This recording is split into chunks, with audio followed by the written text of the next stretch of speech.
अब आप क्या सोचते हैं कि कुतिया जो होते हैं जिसने 6 बच्चे को जन्म दिया, अंडाशय से कितने अंडे मोचित होंगे बताइए तो? 6। जैसे इसमें 2 आपको देख रहे हैं, 6, 8 को 10 को जितना पूछेगा उतना आप बता दीजिएगा। समझ में आ रहा है ना? शिक्षा जगह से नहीं पढ़ाने वाले शिक्षकों से मिलती है। इसलिए आपके अपने शहर में कोटा के यंग IITian के गाइडेंस में कराई जा रही है IIT मेडिकल और प्लस की तैयारी, जहां मिलेगा full time doubt class, chapter wise test, full AC and smart classrooms के साथ हॉस्टल की सुविधा भी। नंबर 1 आता है आपका कि आर्तव चक्र क्या है और आर्तव चक्र में कौन कौन से हार्मोन नियमन करता है। ये लगभग कई वर्षों से पूछते क्वेश्चन आ जा रहे हैं, हर साल प्रीवियस पेपर में उठा के देखिएगा तो सबसे ज्यादा क्वेश्चन ये पूछे जाते हैं, आर्तव चक्र क्या होते हैं और इसमें कौन से हार्मोन नियमन करता है। देखिए यहाँ पर मादा प्राइमेट्स में होने वाले जो जनन चक्र होता है उसी को आर्तव चक्र कहते हैं। अगर हम बात करते हैं तो मादा प्राइमेट्स में जो आपके जनन चक्र होता है उसी को हम लोग क्या करते हैं, आर्तव चक्र कहते हैं। अब सिंपल भाषा में समझिए, इसमें जो हम लोग बोल सकते हैं एम से यानी मेंस्ट्रुअल साइकिल बोल सकते हैं, या सामान्य जन की भाषा में अगर बात करते हैं तो उसे मासिक धर्म कहेंगे या महामारी कहते हैं। इसे आर्तव चक्र की बात करते हैं तो आर्तव चक्र प्राइमेट्स में होने वाले जनन चक्र को आर्तव चक्र कहते हैं। यहाँ पर आपका डिफिनेशन होगा कि आर्तव चक्र किसे कहते हैं, तो मादा प्राइमेट्स में होने वाले जनन चक्र क्या कहते हैं, आर्तव चक्र कहते हैं।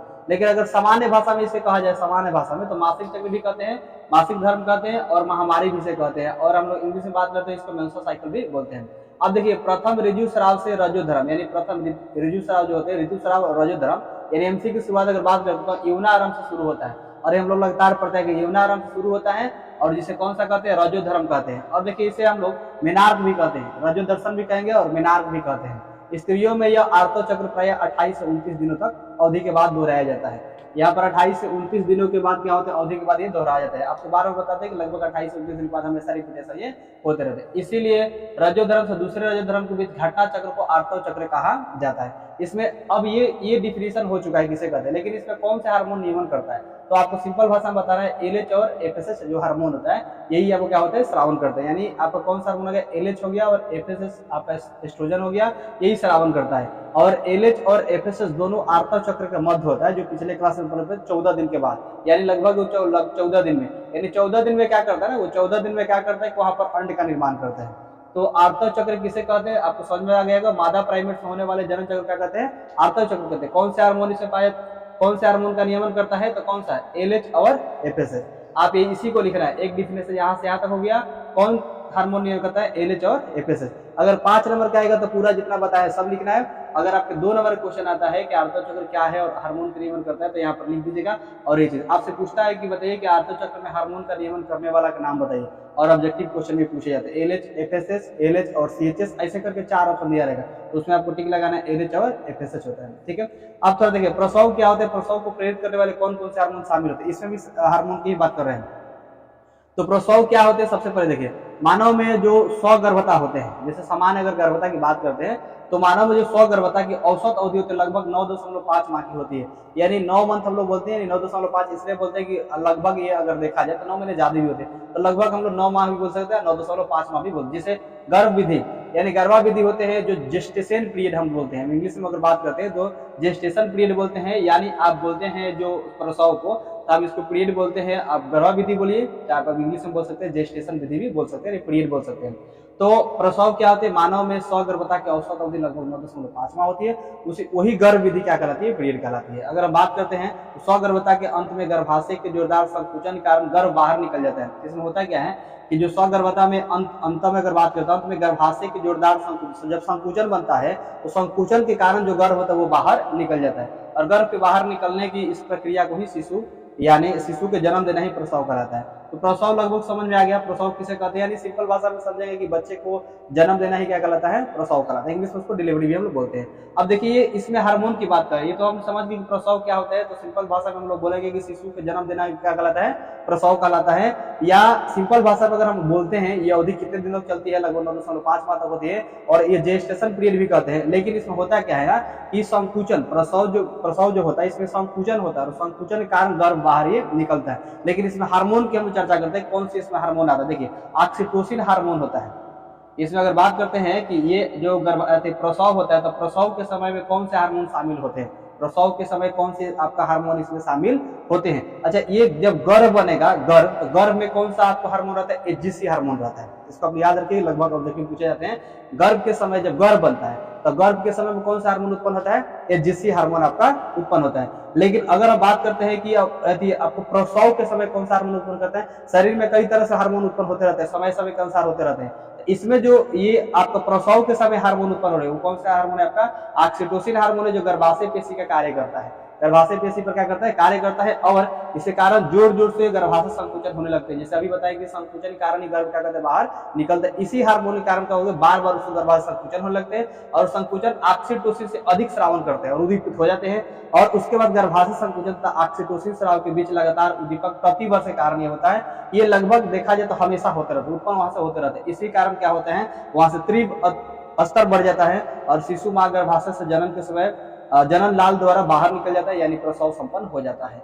ये ऑक्सीटोसिन हार्मोन होता है। आपसे आएगा कि इसमें प्रसव क्या है, यानी बच्चे को जो होते हैं जन्म देना, शिशु को जन्म देना प्रसव कहलाता है। कौन से हार्मोन पाए जाते हैं? तो सिंपल बताएगा ऑक्सीटोसिन हार्मोन इसमें रहते हैं। बस इतना आपको 1 नंबर 2 नंबर के लिए आएगा, लेकिन 5 नंबर आएगा तो सारे चीज आपको लिखना पड़ेगा। समझ में आ रहा है कि प्रसव क्या है? इंग्लिश में इसको डिलीवरी बोलते हैं हम लोग। इंग्लिश अगर पीरियड की बात करते हैं जेस्टेशन पीरियड भी कहते हैं इसको, ऐसे आमतौर पर जेस्टेशन पीरियड भी कहा जाता है। तो प्रसव क्या है, आर्तव चक्र क्या है, दोनों क्वेश्चन समझ में आ गए। अगर आप लोग लिख लेंगे तो ठीक है, नहीं लिखेंगे तो आप लोग घर पे भी जाकर आराम से लिख सकते, लिखा जाएगा ना।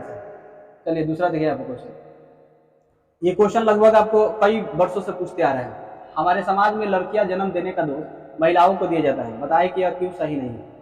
ऐसा बताइए कि अगर बात करते हैं हमारे समाज में लड़कियों के जन्म देने का दोष किसे दिया जाता है? महिलाओं को। जैसे लड़की का अगर जन्म होता है, लड़की का इस कारण बस लड़की जन्म होता है, तो किसको दोष दिया जाता है? महिला का दोष दिया जाता है। ये कारण सही है या गलत है? अगर सही है तो कैसे सही है, और गलत है तो कैसे गलत है, इसको बताना है। तो देखिए सबसे पहले हम क्या करेंगे, यहाँ पर बात करते हैं यहाँ पर कि स्त्री में जो गुणसूत्र होता है वो सबको पता है क्या होता है?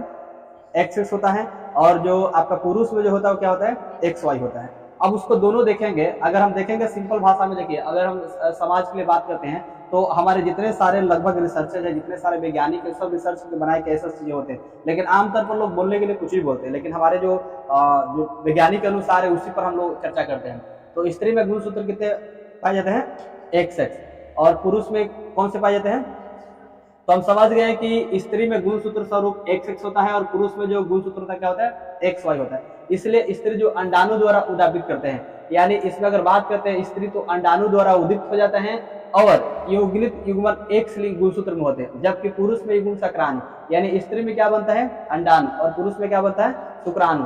अब ये लिंग गुणसूत्र की बात करता है X और Y होते हैं, और ये इसमें अगर बात करते हैं X आपका होते हैं स्त्री में, और XY जो बात करते हैं किसमें होते हैं? पुरुष में होते हैं। इसलिए पुरुष स्त्री युग्मक के संलयन के पश्चात युग्मनत या तो XX बनेगा या XY गुणसूत्र में परिवर्तित होगा। अगर बात करते हैं संभावना रहता है, क्योंकि अगर बात करते हैं तो स्त्री का होता है XX और पुरुष का होता है YY। इसका अंडाणु होता है स्त्री का, और पुरुष का क्या होता है? शुक्राणु होता है। इस समय अगर लिंग गुणसूत्र की बात करते हैं तो उसमें युग्मनज के पश्चात या तो XX बनेगा या तो XY बनेगा, ये संभावना होता है। इससे कोई बता नहीं सकता, दबाव नहीं दे सकता कि XX बनेगा XY ही बनेगा, उसके लिंग गुणसूत्र पर ऊपर डिपेंड करता है। तो संलयन के पश्चात जब भी युग्मनक का संलयन होगा, नर और मादा का संलयन होगा, तो क्या बनेगा? XX बनेगा, नहीं तो XY बनेगा। दोनों में से एक ही बनेगा, XX बनेगा नहीं तो क्या बनेगा? XY बनेगा। दोनों बन ही नहीं सकता है, लेकिन रियर केस में दोनों बनने की संभावना रहता है, क्योंकि ये संभावना व्यतीत किया जा रहा है। हो सकता है कभी XY दोनों बन जाए, XX बनेगा, नहीं तो ये इसी में से दोनों में से बनेगा, XX बनेगा नहीं तो XY बनेगा। तो स्त्री की अगर बात करें तो XX बन जाएगा, अगर पुरुष की बात करें तो XY बन जाएगा। लेकिन ध्यान देंगे यहाँ पर, देखिए सबसे पहले क्या है कि यह इस बात पर निर्भर करता है कि X या Y लिंग गुणसूत्र वाले, अगर मान लीजिए कि X वाले हैं या फिर Y लिंग गुणसूत्र वाले हैं, शुक्राणु में से कौन से अंडाणु निषेचित करता है? अब बात करते हैं इसमें से, तो X वाले हैं कि Y वाले हैं। अब शुक्राणु को अंडाणु से निषेचित करेगा, जो शुक्राणु है वो किससे निषेचित करेगा? अंडाणु से निषेचित करेगा। तो X और Y से निषेचित करेगा, दूसरा से कर ही नहीं सकता।